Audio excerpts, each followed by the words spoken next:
This is Sneha, welcome back to the channel. Hope you all are doing great. तो आज है हमारी one shot lecture series का day 5 और आज हम लोग करेंगे हमारा chapter number 5 human capital formation in India. छोटा सा चैप्टर है, फटाफट से कंप्लीट करते हैं। देखो, सबसे पहले हम लोग बात करते हैं, कुछ बेसिक टर्म्स हम लोग डिस्कस करेंगे कि ह्यूमन रिसोर्स क्या होता है, ह्यूमन कैपिटल क्या होता है, ह्यूमन कैपिटल फॉर्मेशन क्या होता है और ह्यूमन डेवलपमेंट क्या होता है। 4 कॉन्सेप्ट समझाऊंगी, चारों कॉन्सेप्ट्स को बहुत अच्छे से समझना, क्योंकि पिछले साल भी एग्जाम में क्वेश्चन आया था कि ह्यूमन कैपिटल और ह्यूमन डेवलपमेंट में क्या डिफरेंस होता है। तो देखो, ध्यान से समझो। सबसे पहले बात करते हैं ह्यूमन रिसोर्स क्या होता है।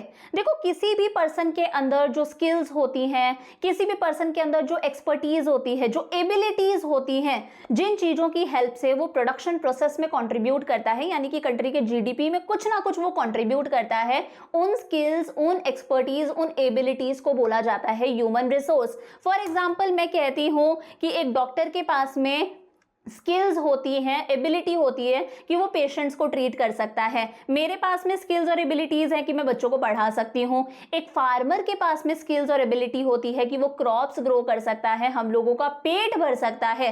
तो वही है ह्यूमन रिसोर्स का मतलब है हमारे अंदर जो स्किल्स, एक्सपर्टीज है, हमारे अंदर जो एबिलिटी है, जिन चीजों की हेल्प से हम कंट्री के प्रोडक्शन प्रोसेस में कॉन्ट्रीब्यूशन देते हैं हमारा, यानी कि कंट्री के अंदर जो वैल्यू एडिशन हो रही है उसके अंदर हम हमारा कॉन्ट्रीब्यूशन दे रहे हैं, हमारी कंट्री के जीडीपी के अंदर हमारा योगदान है। इन्हीं स्किल्स और एबिलिटीज को बोला जाता है ह्यूमन रिसोर्स। मतलब ह्यूमन रिसोर्स क्या है? हमारे अंदर की स्किल्स और एबिलिटीज। समझ में आया? एक होता है ह्यूमन कैपिटल। देखो, ह्यूमन कैपिटल क्या है?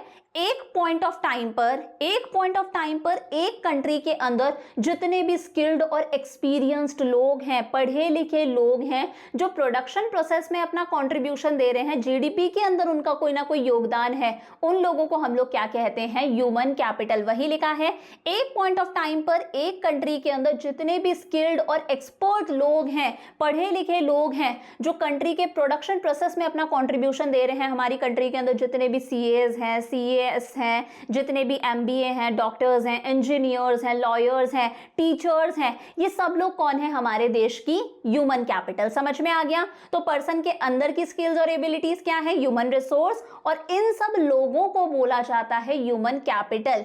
फिर आता है हमारे चैप्टर का क्या नाम है?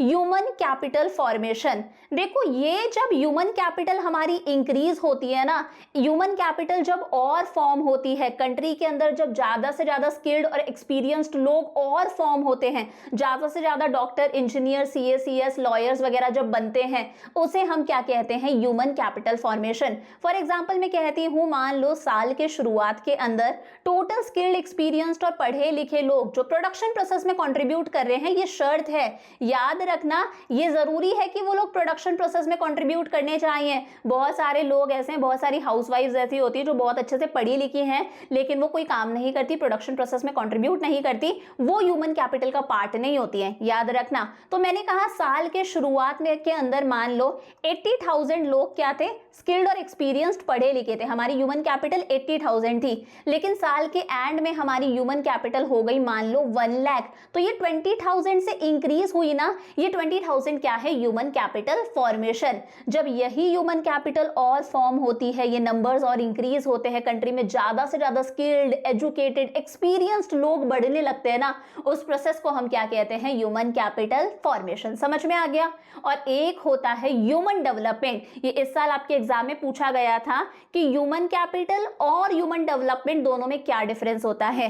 देखो, ह्यूमन कैपिटल जो हम लोगों ने पढ़ा एक बहुत ही छोटू सा कॉन्सेप्ट है, लेकिन ह्यूमन डेवलपमेंट एक बहुत ही वाइडर, बहुत ही बड़ा कॉन्सेप्ट है।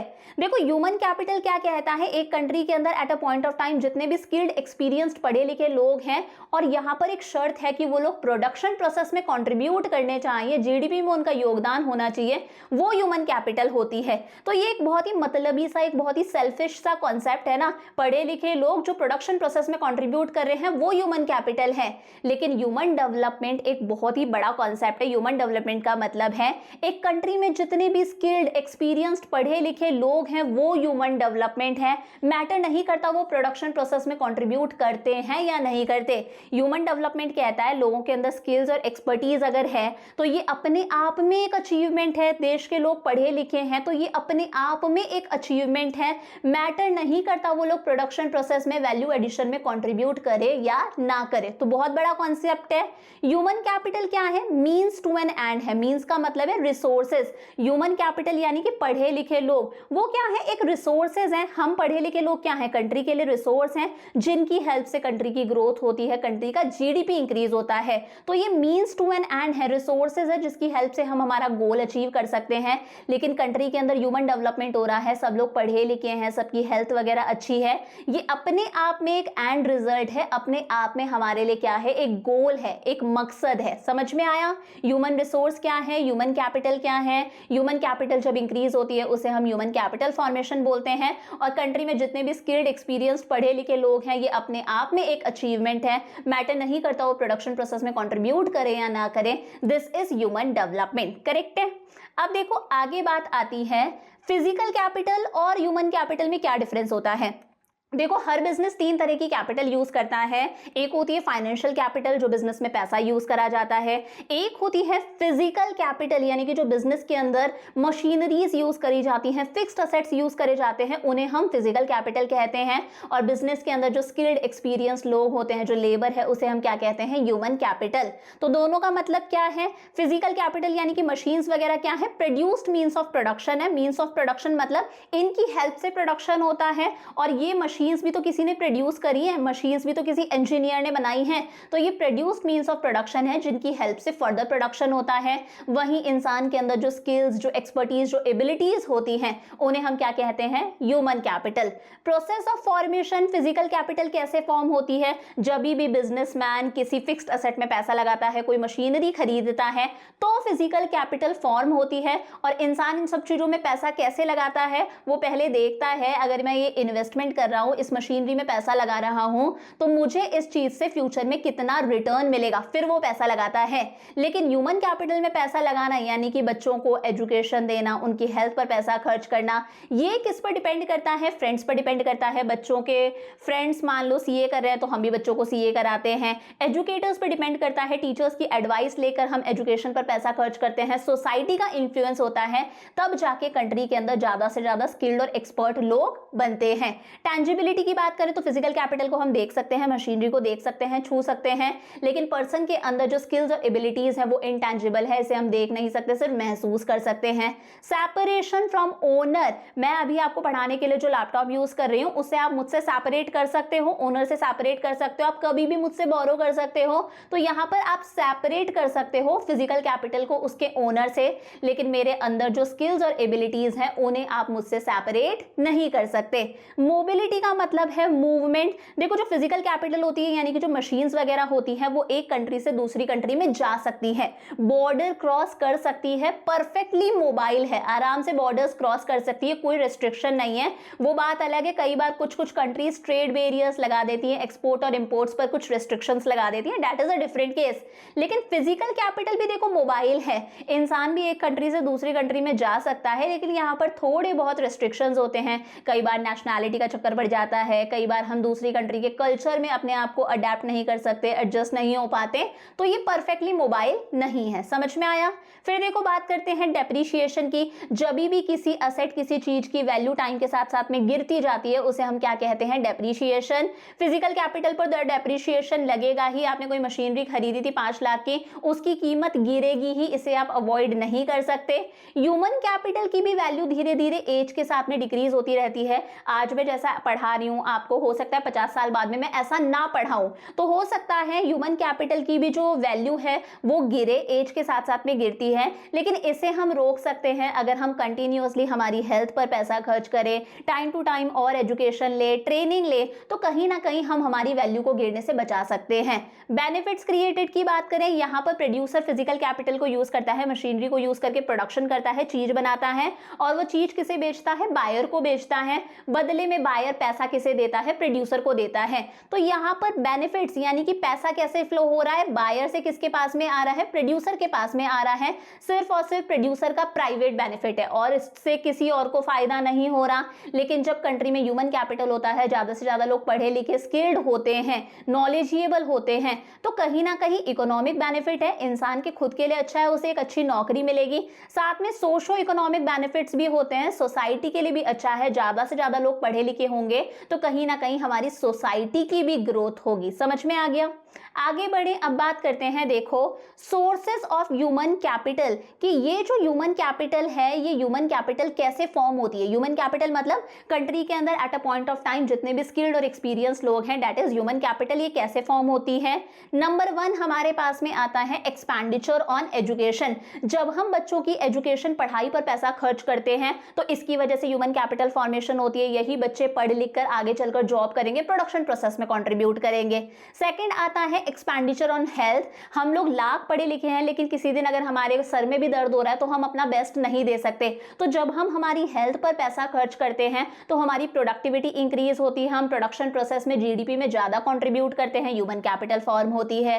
थर्ड है ऑन द जॉब ट्रेनिंग। हम लोगों को ट्रेनिंग प्रोवाइड कराई जाए, वर्कर्स को ट्रेनिंग प्रोवाइड कराई जाए ताकि उनकी स्किल्स और इंप्रूव हो। जैसे ऑन द जॉब ट्रेनिंग में क्या होता है, वर्कर काम कर रहा होता है और उसके साथ में उसके ऊपर एक मास्टर वर्कर होता है, एक सुपरवाइजर होता है, वो वर्कर को अच्छे से ऑब्जर्व करता है, उसे सिखाता है कि ऐसे नहीं ऐसे कर इस काम को। तो यहाँ पर एक मास्टर वर्कर, एक ऑलरेडी स्किल्ड वर्कर के अंडर हमारा जो वर्कर है उसे ट्रेनिंग प्रोवाइड करी जाती है और कई बार वर्कर को दूसरी जगह पर भी भेज के ट्रेनिंग प्रोवाइड करी जाती है। तो इस तरह से बंदे की स्किल्स इंक्रीज होती है, वो प्रोडक्शन प्रोसेस में ज्यादा कंट्रीब्यूट करता है। Study programmes for adults. देखो कई बार बहुत सारे लोग ऐसे हैं जो अपने जमाने में अच्छे से पढ़ाई नहीं कर पाए, फॉर्मल एजुकेशन नहीं ले पाए। कई बार सरकार इन लोगों के लिए स्टडी प्रोग्राम चलाती है, एनजीओस इन लोगों के लिए अलग से स्टडी प्रोग्राम चलाते हैं ताकि ये लोग पढ़ लिख सके, इनकी स्किल्स इंप्रूव हो, प्रोडक्टिविटी इंप्रूव हो, ये प्रोडक्शन प्रोसेस में ज्यादा कंट्रीब्यूट करें, इससे भी ह्यूमन कैपिटल फॉर्म होती है।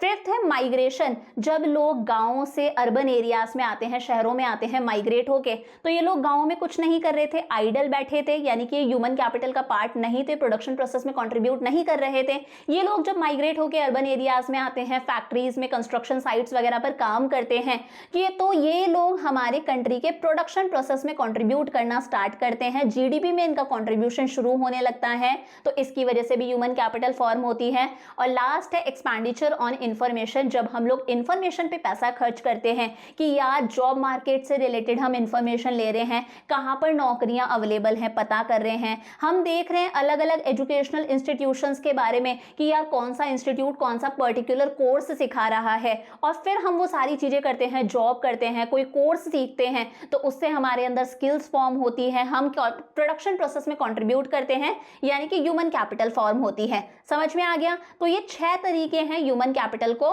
फॉर्म करने के। करेक्ट है। आगे बात आती है significance of human capital formation. Human capital formation क्यों जरूरी है, सिग्निफिकेंस या फिर इंपॉर्टेंस भी बोल सकते हो। और एक क्वेश्चन ये भी बन के आ सकता है कि ह्यूमन कैपिटल फॉर्मेशन से हमारी इकोनॉमिक ग्रोथ कैसे होती है, हमारी कंट्री कैसे आगे बढ़ती है। तो नंबर 1 है change in emotional and material environment. हमारे इमोशनल और मटीरियल एनवायरनमेंट में एक चेंज आता है, यानी कि हमारा एटीट्यूड बदलता है और हमारा एटीट्यूड कैसा हो जाता है, ग्रोथ ओरिएंटेड हो जाता है। साथ ही साथ में जो पढ़े लिखे लोग हैं, ह्यूमन कैपिटल फॉर्म हो रहा है, जो पढ़े लिखे लोग हैं वो बेटर तरीके से फिजिकल कैपिटल को यूज कर सकते हैं, मशीनरी को यूज कर सकते हैं, तो जीडीपी इंक्रीज होगा, प्रोडक्शन प्रोसेस इंक्रीज होगा। और जब ज्यादा से ज्यादा कंट्री के अंदर ह्यूमन कैपिटल फॉर्मेशन होगा तो ज्यादा से ज्यादा लोग प्रोडक्शन प्रोसेस में कंट्रीब्यूट करेंगे, लोगों को एम्प्लॉयमेंट मिलेगा, कंट्री के अंदर इक्वालिटी आएगी। तो नंबर 1 वही है, change in emotional and material environment of growth. इस बात का मतलब है नंबर 1 है इमोशनल एनवायरनमेंट। हम लोग अगर पढ़े लिखे होंगे, अगर ज्यादा से ज्यादा ह्यूमन कैपिटल फॉर्मेशन होगा तो कहीं ना कहीं हमारा एटीट्यूड चेंज होगा, हमारा एटीट्यूड कैसा हो जाएगा, ग्रोथ ओरिएंटेड हो हो जाएगा, हमारे सपने होंगे, एस्पिरेशंस होंगे, तो हम कहीं ना कहीं अपनी ग्रोथ के बारे में सोचते हैं। मटीरियल एनवायरनमेंट में भी चेंज आता है। जो लोग पढ़े लिखे हैं, स्किल्ड और एक्सपीरियंस्ड हैं, वो बेटर तरीके से प्लान्स, प्रोग्राम्स और पॉलिसीज को इंप्लीमेंट कर सकते हैं, किसी भी ऑर्गेनाइजेशन में ज़्यादा बेहतर तरीके से काम कर सकते हैं। सेकेंड है higher productivity of physical capital. अगर कंट्री में ज़्यादा से ज़्यादा ह्यूमन कैपिटल फॉर्मेशन होगा, ज़्यादा से ज़्यादा कंट्री के अंदर इंजीनियर्स प्रोड्यूस होंगे, साइंटिस्ट वगैरह प्रोड्यूस होंगे, ज़्यादा से ज़्यादा स्किल्ड वर्कर अगर कंट्री में होंगे, तो ये स्किल्ड वर्कर्स और स्पेशलाइज्ड इंजीनियर्स मशीनरी को यानी कि फिजिकल कैपिटल को ज़्यादा बेहतर तरीके से यूज़ कर सकते हैं। अपने आप हमारा प्रोडक्शन इंक्रीज होगा, जीडीपी इंक्रीज होगा, इकोनॉमिक ग्रोथ होगी, कंट्री की ग्रोथ होगी। और थर्ड है हायर पार्टिसिपेशन, यानी कि जब कंट्री में ह्यूमन कैपिटल फॉर्मेशन होगा, ज़्यादा से ज़्यादा लोग स्किल्ड और एक्सपीरियंस्ड पढ़े लिखे हैं, तो वो लोग ज़्यादा से ज़्यादा प्रोडक्शन प्रोसेस में कंट्रीब्यूट करेंगे, यानी कि हमारे देश का जीडीपी इंक्रीज होगा, ज़्यादा से ज़्यादा लोगों को एम्प्लॉयमेंट मिलेगा। अपने आप कंट्री के अंदर क्या आएगी? इक्वालिटी आएगी। जो वीकर सेक्शन है वो भी पढ़ लिख के प्रोडक्शन प्रोसेस में कंट्रीब्यूट करके पैसा कमाएगा, कंट्री में क्या आएगी? इक्वालिटी आएगी। समझ में आया? आगे बात करते हैं। देखो एक क्वेश्चन आता है, explain chain effect of human capital formation. Human capital formation का एक चेन इफेक्ट एक्सप्लेन करो। देखो जब कंट्री में ह्यूमन कैपिटल फॉर्मेशन होती है, ज्यादा से ज्यादा कंट्री के अंदर पढ़े लिखे लोग प्रोड्यूस होने लगते हैं, doctor, engineer, CA, CS, lawyer वगैरह, तो ऐसे लोग फिजिकल कैपिटल यानी कि मशीनरी वगैरह को बेहतर तरीके से यूज कर सकते हैं। ज्यादा अच्छे तरीके से अगर ये मशीनरी को यूज करेंगे तो ऑब्वियसली बात है फर्म्स की प्रोडक्टिविटी इंक्रीज होगी, कंट्री के अंदर ज्यादा से ज्यादा प्रोडक्शन इंक्रीज होगा, यानी कि हमारे देश का जीडीपी बढ़ेगा। जब जीडीपी बढ़ता है तो ज्यादा से ज्यादा लेबर की रिक्वायरमेंट होती है, प्रोडक्शन ज्यादा करना है तो ज्यादा लेबर चाहिए होती है, अपने आप बहुत सारे लोगों को एम्प्लॉयमेंट मिलेगा। ज्यादा से ज्यादा लोगों को एम्प्लॉयमेंट मिलेगा तो लोगों की इनकम इंक्रीज होगी, लोगों की इनकम इंक्रीज होगी तो लोग अपने बच्चों की एजुकेशन पर और हेल्थ पर अच्छा खासा पैसा खर्च करेंगे। एजुकेशन और हेल्थ पर जब हम पैसा खर्च करते हैं तो उसी की वजह से क्या फॉर्म होती है? ह्यूमन कैपिटल फॉर्म होती है। पीछे देखा था ना sources of human capital formation, number 1 education था, नंबर 2 हेल्थ था। तो ये पूरा का पूरा चेन है, पूरा का पूरा साइकिल है जो ऐसे चलता रहता है। समझ में आ गया? आगे देखो, अब हम बात करते हैं ह्यूमन कैपिटल फॉर्मेशन के रास्ते में हमारे देश में कौन कौन सी प्रॉब्लम्स हैं। हमारे देश के अंदर ह्यूमन कैपिटल फॉर्मेशन को किन किन प्रॉब्लम्स का सामना करना पड़ रहा है। 5 प्रॉब्लम्स है। एक है हमारी पॉपुलेशन डे बाय डे बढ़ती जा रही है, एक होता है brain drain, third deficient man power planning, man power की प्लानिंग हमारे यहाँ पर प्रॉपर नहीं है, प्राइमरी सेक्टर के अंदर, एग्रीकल्चर सेक्टर के अंदर ट्रेनिंग बहुत कम है, और हमारे यहाँ के एकेडमिक स्टैंडर्ड्स भी बहुत लो हैं। देखो नंबर 1 क्या है? हमारी पॉपुलेशन कंटिन्यूअसली बढ़ती जा रही है। पॉपुलेशन बढ़ती जा रही है तो कहीं ना कहीं स्कूल्स की कमी होती जा रही है, हर किसी को एडमिशन नहीं मिलता, एंट्रेंस टेस्ट देना पड़ता है, हॉस्पिटल्स की कमी है, ड्रेनेज सिस्टम की कमी हो गई है, साफ सफाई की कमी हो गई है, सबको प्रॉपर अच्छा पानी नहीं मिल पा रहा, हर चीज की कमी होती जा रही है। तो दिस इज द रीजन कहीं ना कहीं ह्यूमन कैपिटल के रास्ते में एक बहुत बड़ी बाधा है। इनफैक्ट राइजिंग पॉपुलेशन हमारी कंट्री में हर प्रॉब्लम की जड़ है, अनएम्प्लॉयमेंट की, पॉवर्टी की, हर प्रॉब्लम की जड़ है। नंबर 2 है ब्रेन ड्रेन, बहुत ही सीरियस प्रॉब्लम है, इंपॉर्टेंट बात है। ब्रेन ड्रेन मतलब इंसान पैदा यहाँ हुआ, उसने अपनी सारी पढ़ाई यहाँ पर करी, ट्रेनिंग यहाँ पर ली, लेकिन जब कमाने की बारी आती है, नौकरी करने की बारी आती है, तो वही बंदा दूसरी कंट्री में चले जाता है, यूएस चले जाता है, जर्मनी, जापान वगैरह चले जाता है, चाइना चले जाता है। मतलब सारे रिसोर्सेज उसने हमारे देश के यूज करे, लेकिन जब अर्न करने की बारी आई तो वो किसी दूसरे देश को कमा के दे रहा है, वो दूसरी कंट्री के जीडीपी में अपना कॉन्ट्रीब्यूशन दे रहा है। और ऐसा बेसिकली वही लोग करते हैं जिनके पास में बहुत ही हाई कैलिबर होता है, बहुत ज्यादा जिनके पास में टैलेंट होता है। ये एक बहुत बड़ी प्रॉब्लम है हमारी कंट्री के अंदर। डेफिशिएंट मैन पावर प्लानिंग, हमारे यहाँ पर मैन पावर प्लानिंग प्रॉपर नहीं है। आज भी हमारे देश में बहुत सारे ऐसे ग्रेजुएट लोग हैं, ग्रेजुएट और पोस्ट ग्रेजुएट लोग हैं जो अनएम्प्लॉयड हैं। तो देखा जाए तो वो जो ह्यूमन पावर है, जो ह्यूमन स्किल्स है, उनका वेस्टेज हो रहा है, वो चीजें काम में ही नहीं आ रही। प्राइमरी सेक्टर यानी कि एग्रीकल्चर सेक्टर के अंदर ऑन द जॉब ट्रेनिंग बहुत कम है। प्राइमरी सेक्टर के अंदर फार्मर्स को कोई ट्रेनिंग नहीं दी जा रही। हमारे फार्मर्स आज भी वही प्रिमिटिव पुराने जमाने की टेक्नोलॉजी यूज कर रहे हैं, तो कहीं ना कहीं प्रोडक्शन कम है। ह्यूमन कैपिटल फॉर्मेशन के रास्ते में ये भी एक प्रॉब्लम है। और लास्ट है लो अकेडमिक स्टैंडर्ड्स। हमारे यहाँ के अकेडमिक स्टैंडर्ड्स बहुत लो हैं, गली गली के अंदर स्कूल्स और कॉलेजेस वगैरह हैं, लेकिन सबका मकसद क्या है, डिग्री ओरिएंटेड, सिर्फ डिग्री से मतलब है, नंबर से मतलब है, फोकस ही नहीं करा जाता कि बच्चों को स्किल्स सिखाई जाएं, कुछ वोकेशनलाइजेशन हो। तो दिस इज द रीजन आज हमारी कंट्री में बहुत सारे ऐसे ग्रेजुएट्स हैं, ऐसे पोस्ट ग्रेजुएट्स हैं जिन्हें हम हाफ बेक्ड ग्रेजुएट्स और पोस्ट ग्रेजुएट्स बोलते हैं, जिनके पास में डिग्री तो है लेकिन इन लोगों के पास में स्किल्स नहीं है और यही रीजन है इनकी कहीं ना कहीं प्रोडक्टिविटी कम है। लोगों के पास में डिग्रीज हैं फिर भी लोगों के पास में जॉब्स नहीं है। दिस इज द रीजन कहीं ना कहीं ह्यूमन कैपिटल फॉर्मेशन हमारी कंट्री में कम है। समझ में आ गया? अब देखो आधा चैप्टर हमारा यहां तक कंप्लीट हो गया। अब चैप्टर का सेकंड पार्ट शुरू होता है, education as an essential element of human resource development. अगर हमें हमारी कंट्री के अंदर ह्यूमन कैपिटल फॉर्म करनी है तो सबसे पहला सोर्स क्या होता है, बच्चों को पढ़ाओ, एजुकेशन दो। अब एजुकेशन क्या है, जो आप लोग स्कूल्स में कॉलेजेस में जो पढ़ाई करते हो वही क्या है, एजुकेशन है। तो it is a process of teaching, training and learning. एक ऐसा प्रोसेस है जिसके अंदर टीचर बच्चों को पढ़ाता है, बच्चों को ट्रेनिंग देता है और साथ साथ में बच्चे क्या करते हैं, लर्न करते हैं, चीजों को समझते हैं। स्पेशली ऐसा कहां होता है, स्कूल्स और कॉलेजेस के अंदर होता है। तो याद रखना प्रोसेस है टीचिंग, ट्रेनिंग एंड लर्निंग, तीनों काम हो रहे हैं। इसकी वजह से बच्चों को नॉलेज मिलती है, बच्चों की स्किल्स इंप्रूव होती है। इनफैक्ट अगर हम सेंसस 2011 की बात करें तो हमारी कंट्री में उस वक्त 74.04% लोग ऐसे थे जो लिटरेट थे, यानी कि कोई पर्टिकुलर भाषा पढ़ सकते थे, लिख सकते थे। अब एक चीज ध्यान रखना, एजुकेशन और लिटरेसी दोनों में बहुत डिफरेंस होता है। लिटरेसी एक छोटा सा कॉन्सेप्ट है, एजुकेशन एक बहुत बड़ा कॉन्सेप्ट है। अगर कोई एक इंसान किसी एक भाषा को, मान लो सिर्फ हिंदी को लिख सकता है, पढ़ सकता है, तो उस इंसान को हम क्या बोलते हैं, लिटरेट बोलते हैं, कि ये इंसान अनपढ़ नहीं है। लेकिन एजुकेशन बहुत बड़ी चीज है, एजुकेशन में सब कुछ आ जाता है। इसमें आपकी प्राइमरी एजुकेशन आती है 5th क्लास तक की पढ़ाई, सेकेंडरी एजुकेशन आती है 10th क्लास तक की पढ़ाई, फिर सीनियर सेकेंडरी 12th तक की पढ़ाई, हायर एजुकेशन, सब कुछ आ जाता है। तो हम बोल सकते हैं जितने भी एजुकेटेड लोग हैं वो लिटरेट हैं, लेकिन सारे के सारे जो लिटरेट लोग हैं, जो किसी एक पर्टिकुलर भाषा को लिख सकते हैं, पढ़ सकते हैं, वो लोग एजुकेटेड नहीं है। एजुकेटेड होने के लिए primary education, secondary education, senior secondary education, higher education का होना जरूरी है। समझ में आया?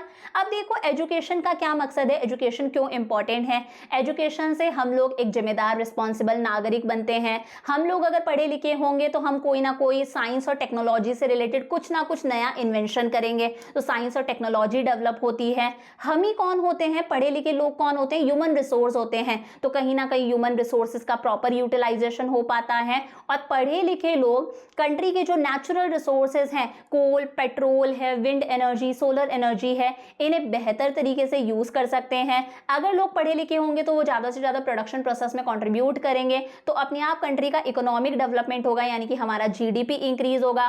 पढ़े लिखे लोगों का मेंटल होरिजन, दिमाग भी थोड़ा ज्यादा विकसित होता है, यानी कि ब्रॉड सोच होती है, एटीट्यूड ग्रोथ ओरिएंटेड होता है, सपने होते हैं, एस्पिरेशंस होते हैं। कहीं ना कहीं पढ़े लिखे लोग ज्यादा कल्चर्ड होते हैं, सिविलाइज्ड, सभ्य होते हैं और पढ़ाई लिखाई से एक ह्यूमन पर्सनालिटी डेवलप होती है, उठने बैठने सबका हम तरीका सीखते हैं। समझ में आया? अब देखो need for government intervention in education and health. जरूरी क्यों है कि हमारी सरकार इन दो सेक्टर्स में, एजुकेशन और हेल्थ के अंदर इंटरफेयर करे। इनफैक्ट हमारी सरकार करती भी है, बहुत सारे गवर्नमेंट हॉस्पिटल्स हैं, गवर्नमेंट स्कूल्स हैं, कॉलेजेस हैं, यूनिवर्सिटीज वगैरह हैं। क्यों जरूरी है कि इन दो सेक्टर्स के अंदर सरकार इंटरफेयर करे? देखो दोनों ही सेक्टर्स, चाहे वो एजुकेशन है चाहे वो हेल्थ है, इनमें पहली बात तो बहुत ज्यादा इन्वेस्टमेंट लगती है, यानी कि बहुत ज्यादा पैसा लगता है। और अगर प्राइवेट सेक्टर इनमें पैसा लगाता है, प्राइवेट सेक्टर स्कूल्स खोलता है, कॉलेजेस हॉस्पिटल्स वगैरह खोलता है, तो खोल तो देगा लेकिन वो सोशल वेलफेयर के लिए नहीं खोलेगा। प्राइवेट सेक्टर जितना भी पैसा लगाता है ना इन सब चीजों में, वो उस पैसे की वसूली कैसे करेगा? पेशेंट से हाई फीस चार्ज करके, स्टूडेंट से हाई फीस चार्ज करके। तो हम प्राइवेट इन्वेस्टर से एक्सपेक्ट नहीं कर सकते कि वो हेल्थ और एजुकेशन में पैसा लगाएं। वो लगाते हैं, लेकिन वो लगाते हैं तो वो क्या करते हैं, अपने सारे पैसे को वसूल कर लेते हैं, बहुत ही ज्यादा high price, high fees charge करके। और हमारी कंट्री में लोग इतने अमीर नहीं है कि वो एजुकेशन और हेल्थ के लिए अच्छा पैसा पे कर सके। इसलिए जरूरी है कि सरकार इन दोनों सेक्टर्स में इंटरफेयर करती है, ताकि प्राइवेट स्कूल्स और प्राइवेट हॉस्पिटल्स के द्वारा हमारे जो weaker section of the society है उनका कोई एक्सप्लॉइटेशन ना हो। इसलिए सरकार बहुत सारे गवर्नमेंट स्कूल्स और हॉस्पिटल्स खोलती है। इनफैक्ट हमारी सरकार कहती है एजुकेशन और हेल्थ जो है वो हमारे सिटीजन्स के बेसिक राइट हैं, फंडामेंटल राइट हैं। दिस इज द रीजन हमारी सरकार फ्री ऑफ कॉस्ट एजुकेशन देती है बच्चों को, free of cost health services देती है, बहुत सारे गवर्नमेंट हॉस्पिटल्स वगैरह हैं। So this is the reason, ये हमारे फंडामेंटल राइट्स हैं, इसलिए सरकार इन दोनों सेक्टर्स में पैसा लगाती है और लगाना जरूरी भी है। अब देखो एक इंपॉर्टेंट टॉपिक आता है, गवर्नमेंट एक्सपेंडिचर ऑन एजुकेशन, हमारी सरकार एजुकेशन पर कितना खर्च करती है। इंपॉर्टेंट बातें हैं, एमसीक्यूज में भी पूछा जा सकता है। देखो हमारा एजुकेशन कमीशन जो है वो हमारी गवर्नमेंट को रिकमेंड करता है, सजेशन देता है कि हमारी सरकार हमारे जीडीपी का 6% एजुकेशन पर खर्च करे। एजुकेशन कमीशन गवर्नमेंट को रिकमेंड करता है, सजेशन देता है कि सरकार जीडीपी का 6% एजुकेशन पर खर्च करे, लेकिन एक्चुअली हमारी सरकार जीडीपी का सिर्फ 4% ही एजुकेशन पर खर्च करती है, जो कि बहुत कम है। पहली चीज समझ में आ गई, इतना एजुकेशन कमीशन ने रिकमेंड करा, लेकिन एक्चुअली हमारी सरकार 4% ऑफ जीडीपी ही एजुकेशन पर खर्च करती है। ये पहली बात हो गई। दूसरी बात क्या है, ये बात है कुछ 1998 के आसपास की। 1998 के आसपास हमारी सरकार ने कमेटी अपॉइंट करी जिसका नाम था तपास मजूमदार कमेटी। ये तपास मजूमदार कमेटी सरकार को रिकमेंड करती है, सजेशन देती है कि आने वाले 10 साल तक 1998 से लेके 2007 तक आने वाले 10 साल तक कंटिन्यूअसली हमारी सरकार कम से कम 1.37 लाख करोड़ रुपए एजुकेशन पर खर्च करे, तभी हमारा एजुकेशन सेक्टर इंप्रूव हो सकता है। और वो भी किन बच्चों की पढ़ाई पर, जितने भी बच्चे 6 to 14 ईयर्स की एज के अंदर आते हैं, इन बच्चों की पढ़ाई पर सरकार खर्च करे। लेकिन देखो किसी साल हमारी सरकार ज्यादा पैसा खर्च कर देती है एजुकेशन पर, किसी साल हमारी सरकार कम पैसा खर्च करती है एजुकेशन पर। और सबसे ज्यादा सरकार कौन सी एजुकेशन पर पैसा खर्च करती है, एलिमेंट्री एजुकेशन पर, यानी कि 5th तक की पढ़ाई पर, छोटे बच्चों की पढ़ाई पर सरकार पैसा ज्यादा खर्च करती है। जैसे 2014-15 के अंदर हिमाचल प्रदेश की सरकार ने एजुकेशन पर सबसे ज्यादा पैसा खर्च करा,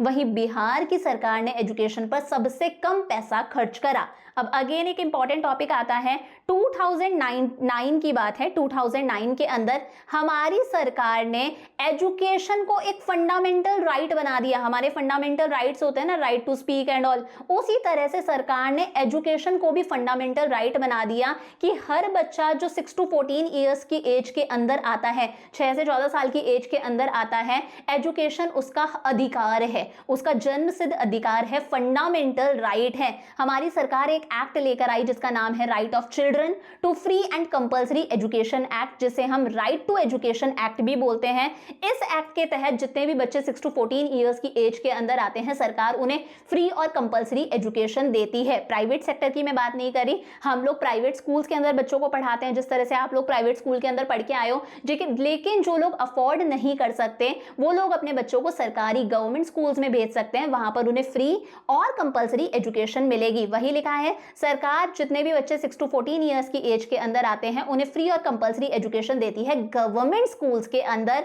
अब इसके लिए सरकार पैसा कहां से लाए, फ्री में एजुकेशन दे रही है, तो इसके लिए सरकार जितने भी यूनियन टैक्सेस हैं उन पर एजुकेशनल सेस लगा देती है 2% का, 2% एक्स्ट्रा टैक्स लेती है, और इसी टैक्स से सरकार इन बच्चों को फ्री और कंपल्सरी एजुकेशन देती है। एमसीक्यूज बन सकते हैं इन दोनों स्लाइड से, अच्छे से देख लेना, स्क्रीनशॉट ले लो दोनों स्लाइड्स का। समझ में आया? आगे बात करते हैं, देखो एजुकेशनल अचीवमेंट्स, हम लोगों ने एजुकेशनल सेक्टर में क्या क्या अचीवमेंट्स कर लिए। तो यहाँ से कोई आपको डेटा याद नहीं रखना, एग्जाम में डेटा गिवन होगा, आपको सिर्फ डेटा को समझकर लिखना है कि हमारी कंट्री में प्राइमरी और मिडिल स्कूल्स इंक्रीज हुए हैं, सीनियर सेकेंडरी और सेकेंडरी स्कूल्स इंक्रीज हुए हैं, यूनिवर्सिटीज और कॉलेजेस हमारे देश के अंदर इंक्रीज हुए हैं, इनमें पढ़ने वाले स्टूडेंट्स बच्चे भी टाइम के साथ साथ में इंक्रीज हुए हैं। फिर वही लिखा है, यूथ लिटरेसी रेट टाइम के साथ साथ में इंक्रीज हुई है। अडल्ट लिटरेसी रेट, जितने भी लोग 15 ईयर्स की एज से ऊपर आते हैं उनकी लिटरेसी रेट भी टाइम के साथ साथ में इंक्रीज हुई है, चाहे वो मेल्स हो चाहे वो फीमेल्स हो। कंपैरेटिवली फीमेल्स मेल्स से पीछे हैं, मेल्स को ज्यादा पढ़ाया जाता है, फीमेल्स को कंपैरेटिवली कम पढ़ाया जाता है। तो इसे याद नहीं रखना, सिर्फ एग्जाम में अगर गिवन होगा तो आपको इसे लैंग्वेज में लिख कर आना है, बस डेटा देखना है, डेटा को आपको एक्सप्लेन करना है। समझ में आया? अब देखो यहां से भी एग्जाम में क्वेश्चन पूछा जा सकता है। हम लोग कुछ इंपॉर्टेंट ऑर्गेनाइजेशंस की बात करते हैं, जैसे सबसे पहले है एनसीईआरटी, फुल फॉर्म याद रखना, national council of educational research and training, full form याद रखनी है और काम याद रखना है। National council of educational research and training, इसका काम है सीनियर सेकेंडरी लेवल यानी कि 12th तक का टेक्स्ट मटेरियल डिजाइन करना। हमारी जो बुक्स हैं एनसीईआरटी की बुक्स होती है, तो वो टेक्स्ट मटेरियल प्रिपेयर करने का काम किसका है? एनसीईआरटी का। फिर आता है यूजीसी यूनिवर्सिटी ग्रांट्स कमीशन, इसका काम है यूनिवर्सिटी लेवल के लिए फंडिंग करना यानी कि पैसा प्रोवाइड करना, और हायर एजुकेशन यूनिवर्सिटी लेवल की एजुकेशन के लिए रूल्स और रेगुलेशंस बनाना। सेम ऐसे ही AICTE all India council of technical education का काम है टेक्निकल और इंजीनियरिंग एजुकेशन से रिलेटेड रूल्स और रेगुलेशंस बनाना। और ICMR Indian council for medical research का काम है जो हमारा मेडिकल हमारा हेल्थ सेक्टर है उससे रिलेटेड एजुकेशन यानी कि डॉक्टरी वगैरह उससे रिलेटेड एजुकेशन और रिसर्च से रिलेटेड रूल्स और रेगुलेशंस बनाने का काम किसका है? Indian council for medical research. तो इनकी फुल फॉर्म्स भी याद रखना और इनके काम भी याद रखना। समझ में आया? लास्ट टॉपिक आता है education still a challenging preposition. आज भी एजुकेशन हमारी कंट्री में बहुत कम है। एजुकेशन के रास्ते में कौन कौन सी बाधाएं हैं? हमारी कंट्री के अंदर बहुत सारे लोग इलिटरेट हैं, यानी कि ये ऐसे लोग हैं जो किसी एक पर्टिकुलर भाषा को प्रॉपरली लिख पढ़ भी नहीं सकते। तो हमारे देश में अनपढ़ लोग बहुत ज्यादा हैं। इनएडिक्वेट वोकेशनलाइजेशन है, हमारा एजुकेशन सिस्टम डिग्री ओरिएंटेड है, बच्चों के अंदर स्किल्स डेवलप करने पर फोकस नहीं करा जाता और यही रीजन है बच्चों में स्किल्स नहीं होंगी तो नौकरियां नहीं मिलेंगी। दिस इज द रीजन आज हमारे देश में इतने सारे ग्रेजुएट्स और पोस्ट ग्रेजुएट लोग हैं और वो फिर भी क्या है? अनएम्प्लॉयड हैं, बेरोजगार हैं। जेंडर बायस यानी कि जेंडर डिस्क्रिमिनेशन हमारे देश में बहुत ज्यादा है। जब हम एनरोलमेंट रेशियो की बात करें, एडमिशन की बात करें, तो फीमेल्स का एनरोलमेंट रेशियो कम है, फीमेल्स का स्कूल्स में एडमिशन कम कराया जाता है। लेकिन जब हम ड्रॉप आउट की बात करें कि स्कूल से बच्चों को निकलवा लिया, तो वो फीमेल्स का बहुत ज्यादा है। फीमेल्स को बहुत जल्दी स्कूल से निकलवा लिया जाता है शादी करने के लिए या फिर पैसों की कमी की वजह से। लो रूरल एक्सेस है। देखो अर्बन एरियाज में तो फिर भी जगह जगह पर स्कूल्स हैं, लेकिन रूरल एरियाज में आज भी स्कूल्स की कमी है। बच्चों को 3-3, 4-4 किलोमीटर तक पैदल चलकर स्कूल जाना पड़ता है। प्राइवेटाइजेशन हो रहा है, आज प्राइवेट सेक्टर ने इतने सारे बड़े बड़े स्कूल्स खोल दिए हैं, तो यहाँ पर रिच लोगों को तो अच्छी एजुकेशन मिल जाती है, टीचर्स भी बहुत क्वालिफाइड होते हैं। लेकिन अगर हम गरीब बच्चों की बात करें, अगर हम ऐसे एरियाज की बात करें जहां पर गवर्नमेंट स्कूल्स भी नहीं है, तो बेचारे जो पुअर लोग हैं उन्हें प्रॉपर एजुकेशन नहीं मिल पा रही, उनके एरिया में आसपास कोई स्कूल्स नहीं होते हैं। तो ये रिच और पुअर के बीच का जो गल्फ है ना, जो गैप है, वो बढ़ता जा रहा है। और लास्ट है, हमारी सरकार भी एजुकेशन पर बहुत कम खर्चा करती है। हमारे एजुकेशन कमीशन ने रिकमेंड करा था हमारी सरकार जीडीपी का 6% एजुकेशन पर खर्च करे, लेकिन एक्चुअली हमारी सरकार जीडीपी का सिर्फ 4% ही एजुकेशन पर खर्च करती है, जो कि बहुत बहुत कम है। और इसी के साथ में ये चैप्टर हमारा कंप्लीट हुआ।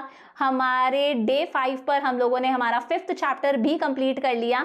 अब यहाँ तक का अच्छे से पढ़ के रखना, कल हम लोग करेंगे हमारा चैप्टर नंबर 6। लेक्चर अच्छा लगा तो लाइक कर देना, सारे क्लास के अंदर फ्रेंड्स के साथ में, ट्यूशन फ्रेंड्स के साथ में, स्कूल फ्रेंड्स के साथ में शेयर कर देना। I will see you tomorrow, bye bye.